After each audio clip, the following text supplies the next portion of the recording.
Bismillahirrahmanirrahim. Alhamdulillahirabbil alamin. Wassalatu wassalam ala sayyidil mursalin wa imamil muttaqin sayyidina wa maulana Muhammad wa ala alihi wa sahbihi ajma'in.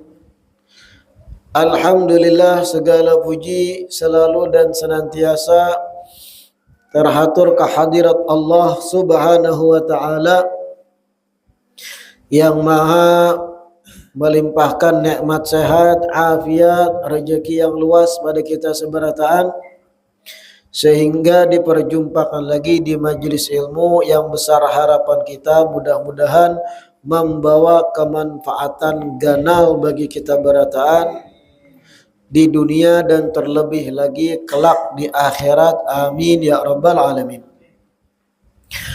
Melanjutkan kitab Al-Mukhtasar Al-Latif.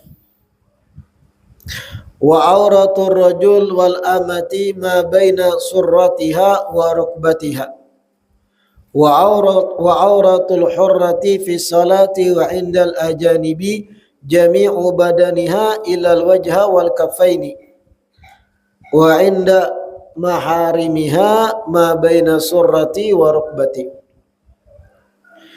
Auratnya lalakian dan auratnya budak atau hamba sahaya perempuan adalah apa-apa di antara pusat dan lintuhut. Dan auratnya wanita yang merdeka artinya lain hamba sahaya.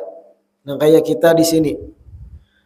Fis salati wa indal ajanibi, baik halnya ketika inya sembahyang ataupun di hadapan laki-laki yang bukan mahramnya, jami'u badaniha, seluruh badannya, illal wajha wal kaffaini, kecuali wajah dan kedua telapak tangan.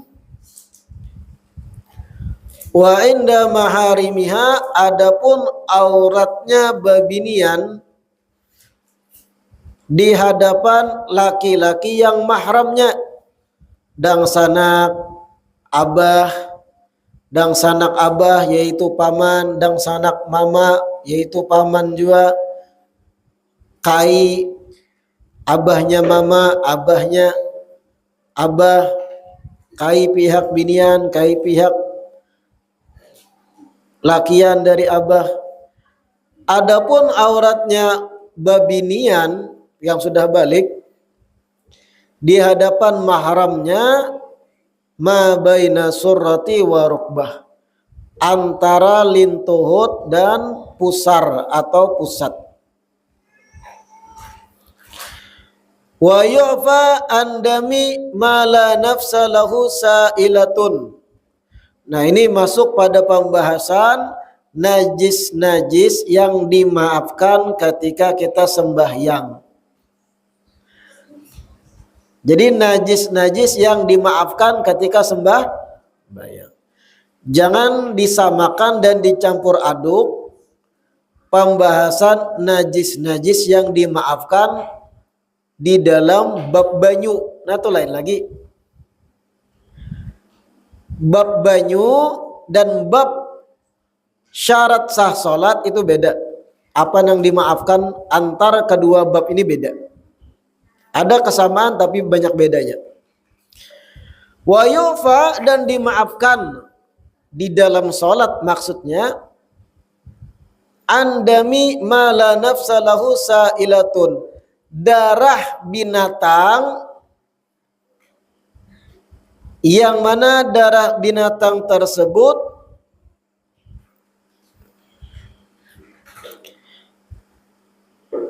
kadada berisi darah nang mengalir.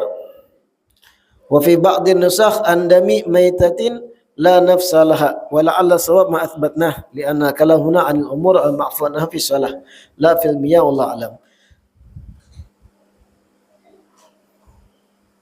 Darah dari binatang yang inya itu ketika dibelah awaknya darahnya kada mengalir. Jadi bukan binatangnya, bukan bangkai binatangnya, tapi darah nang dibawanya nang dimaafkan. Kalau di bab banyu semalam, bangkainya nang dimaafkan.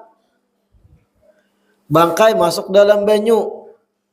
Selama bangkai itu binatang nang kadada darah mengalir di dalamnya, artinya kada banyak darahnya, adanya darah tapi kada mengalir. Kadang sampai tumpah, beda kayak tikus kalau disembelih kelihatan darahnya saut mengalir, bergerak keluar, mun dibalah awaknya. Binatang halus kayak nyamuk, kayak samut, yang kalau dipicik atau dibalah awaknya, kadang darahnya mengalir, walaupun ada sebenarnya darahnya. Nah itu dimaafkan fisiknya, bangkainya, kalau bab banyu. Kalau bab sholat yang dimaafkan darahnya, bukan bangkainya. Kalau bangkainya, bangkai nyamuk, bangkai samut, terbawa sembahyang, tetap kada sah sembahyang kita. Nah itu harus dipahami nih, dua hal ini beda. Makanya ada dikisahkan ulama Bahari, Sidin biasa sholat itu pakai atribut lengkap, termasuk imamah atau bolang di orang kita Banjar. Jadi ada kisah ulama Bahari nang warok, hati-hati hidupnya. Setiap sholat hampir semingguan pakai bolang yang sama dipakai, imamah tadi sembahyang. Setelah hampir seminggu hendak ditapas bolang tadi nih, dibuka lilitannya. Sekalinya ada bangkai binatang halus kayak samut, serangga di dalamnya. Apa yang dilakukan Sidin? Sembahyang selama memakai bolang tadi berapa jumlahnya dikodok seberataan. Han, mun pian bang kawalah itu. Seminggu udah berlalu, pian memakai kupiah yang sama nih kada bergantian, ditapas kada. Sekali hendak ditapas, dibuka, diungkai, dalamnya ada bangkai samut 2 buting misalnya. Samut bakas bepacaran nya. Sekalian terpakai oleh pian kopinya loh, terperenget di dalam. Seminggu pian pakai ini ngitung-ngitung gesen sembahyang. Lalu setelah parak seminggu anak ditapas, dilihat ada bangkainya. Apa nang pian gawi? Kalau secara fikih sembahyang yang selama ini kita pakai membawa itu kada sah. Makanya sebagian salaf itu dikodok berataan sembahyang nang terpakai bolang tadi. Selama Sidin memakai, selama itu juga nang dikodok. Misalnya seminggu sembahyang pakai gitu, kali akan 5 waktu. 5 kali 7 kodok berataan tuh. Duhurnya, asarnya, maghribnya, isyanya, subuhnya, sehari tentu. Duhur, asar, maghrib, isya terus sampai hitungannya pas selama memakai bolang itu. Nah jadi yang dimaafkan darahnya, bukan bangkainya. Kalau bab sholat, kalau bab banyu, bangkainya yang dimaafkan. Misal ada banyu putih kurang 2 kula diguguri, nyamuk mati. Nah tinggal buangi nyamuknya aja, minum bajunya kada apa-apa. Kada jadi najis, bukan najis. Kalau bab sholat, nang dimaafkan darahnya, bukan bangkainya. Wa an qayhid damamil, wa an nimid dubab. Begitu pula dimaafkan najis nang terbawa sholat. Apa? Nimid dubab, kotoran lalat, tahi lalat. Lalat behira kada?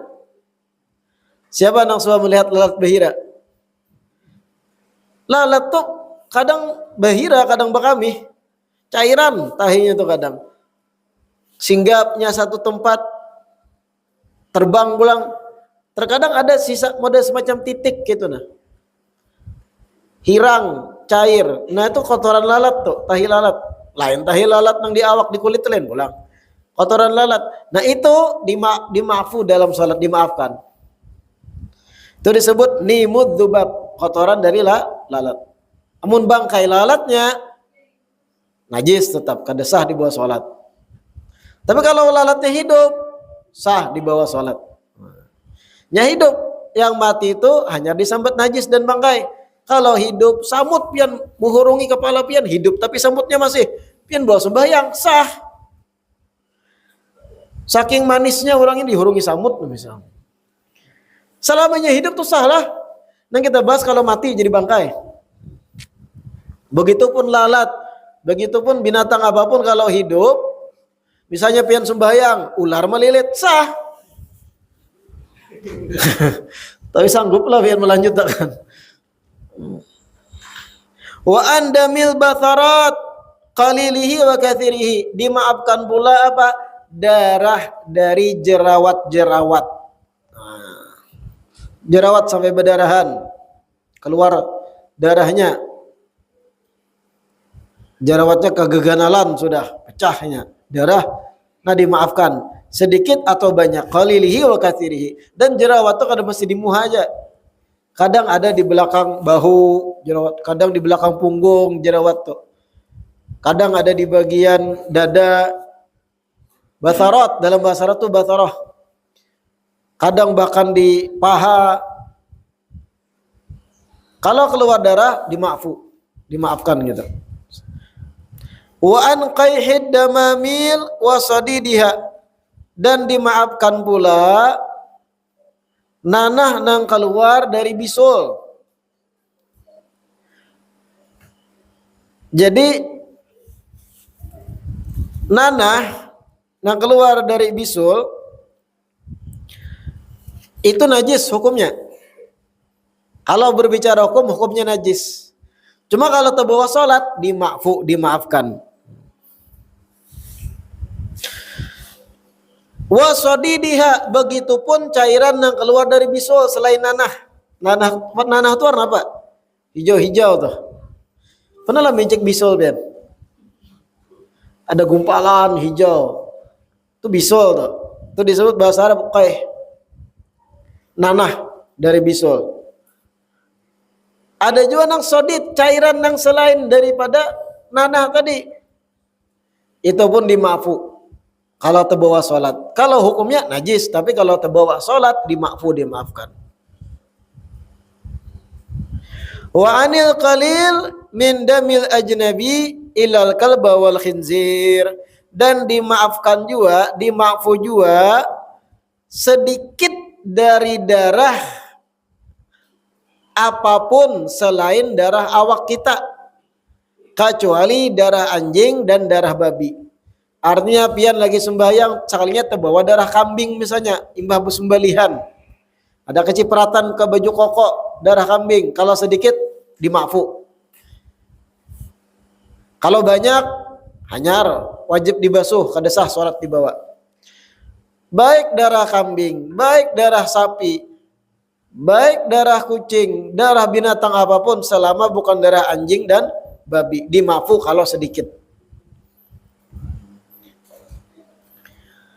Faslun fi furudis shalah. Nah ini yang penting.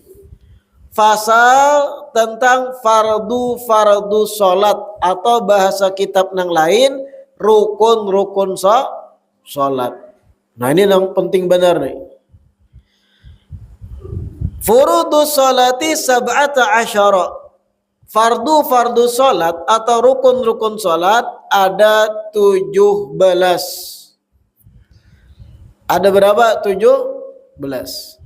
Al-awwalu an-niyatu. Yang pertama adalah niat. Fa in kanatis salatu fardhon. Nah, dengarkan nih. Apabila salat nang hendak digawi adalah salat fardu. Kayak apa salat fardu? Salat 5 waktu itu fardu, wajib. Salat Jumat fardu, salat jenazah fardu, salat yang dinazarkan fardu. Apabila salatnya wajib atau fardu, maka di dalam niat itu wajib qasdu fi'liha wa ta'yinuha wa niyatul fardiyati minal baligi. Wajib 3 yang harus terkandung dalam niat. Amun sembahyangnya fardu, ingat akan nang 5 waktu, sembahyang Jumat, jerolan sembahyang jenazah itu kan fardu. Wajib 3 ada kandungan dalam niat. Apa? Menyengajakan, yaitu qasdu fi'il, ta'yin menyebut ngaran salatnya, wal fardiyah menyebut kefarduannya. Tiga nih harus ada, kalau kada sah niat kita. Menyengajakan, kayak apa menyengajakan? Yaitu nang niat usolli. Dalam hati niat tuh kan, ucapan dalam hati kita usolli itu ngarannya qasdul fi'il. Usolli harus gitu. Kemudian ta'yinuha, menyebut ngaran salat nang hendak digawi. Kalau zuhur sambat zuhur, kalau asar sambat asar, ta'yin.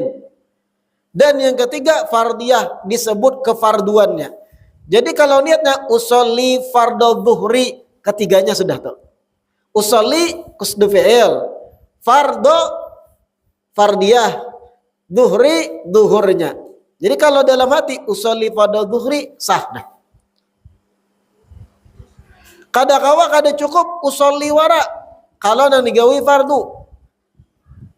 Kada cukup usolli salat zuhri tanpa kefarduan. Sambat kalau fardu fardon. Kalau kita ngali bahasa Arab niat salat boleh bahasa Indonesia. Kalau diterjemahkan niat salat ke bahasa Indonesia, ya yang rancak kita dengar, sengaja aku salat zuhur fardu. Sengaja aku salat tuh usolli. Zuhur menyebut ta'yin, menyebut zuhurnya. Fardu menyebut kefarduannya. Nah itu tiga tuh harus ada kalau sembahyang nang digawi fardu. Katakan tuh. Adapun yang mustaqbilal kiblati, nah itu tambahan, kada wajib gitu. Teman pakai aja. Sengaja aku salat zuhur fardu menghadap kiblat sebagai makmum. Nah kalau pian hendak dapat pahala berjamaah, tambahi posisi pian kalau pian makmuman. Lillahi ta'ala itu pun tambahan, kada wajib. Sekedar supaya membiasakan kita ikhlas dalam salat. Sembahyang ini karena Allah, bukan karena diitihi calon mintuha, bukan karena diitihi kawan, bukan karena diitihi atasan atau bos supaya gaji bertambah.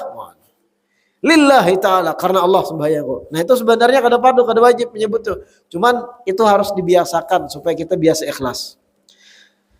Nah ini yang dimaksud di kitab pian, fa in kanatis sholatu fardhon, kalau sembahyangnya adalah sembahyang fardu, wajaba qasdu fi'liha, wajib inya menyengajakan, yaitu ucapan niat usolli tadi. Wa ta'yinuha, wajib inya menyebut ngaran salatnya. Salat apa nang digawe itu nang fardu nih? Duhur kah, asar kah, maghrib kah, isya kah, subuh kah? Atau sembahyang jenazah kah? Wa niyatul fardiyah, dan yang ketiga wajib menyebut kefarduannya. Bahwa nih sembahyang ini fardhon lillahi ta'ala, boleh kayak itu. Atau usolli fardhu zuhri, boleh juga, yang penting kefarduannya disebut.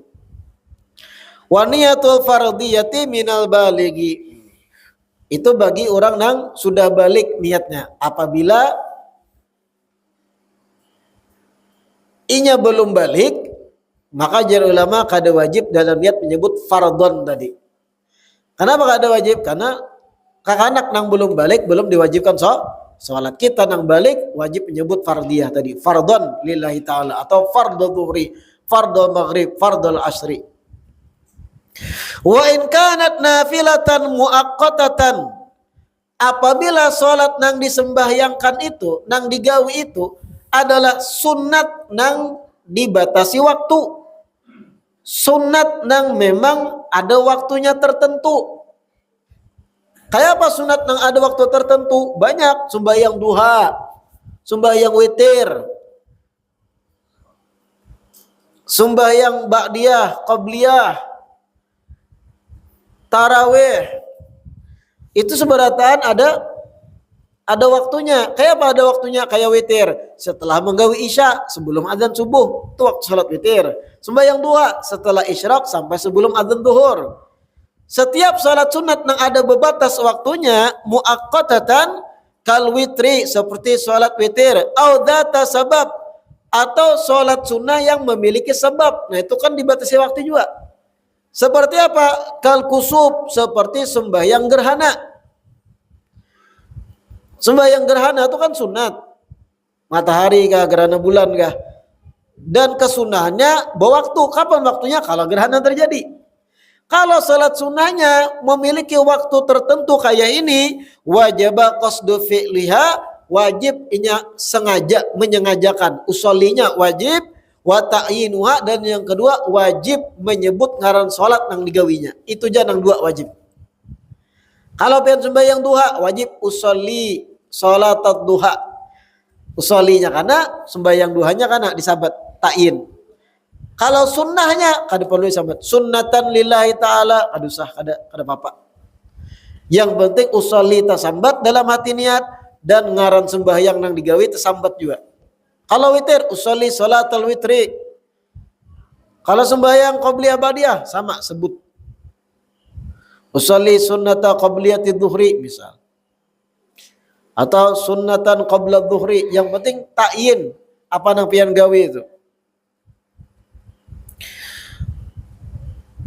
Wa in kanat nafilatan mutlaqatan, apabila solat nang disembahyangi itu adalah solat sunat yang kada terikat apapun, mutlaqah. Mutlaqah itu kada terikat. Artinya sembahyang sunat mutlak. Apa garang sunat mutlak tuh? Sembahyang nang kada terikat waktu, kada fardu, dan kada ada sebabnya. Sembahyang pian heba udu, tiba-tiba nak sembahyang 2 rakaat. Itu ngarannya salat sunat mutlak. Apa nang wajib? Sebutin aja. Qasdul fi'li usolli aja. Nah, itu yang katakan niat itu. Wajib qasdul fi'liha faqat, wajib sekedar qasdul fi'li yaitu usollinya. Atsani, rukun kedua dari salat takbiratul ihram, wallahu a'lam.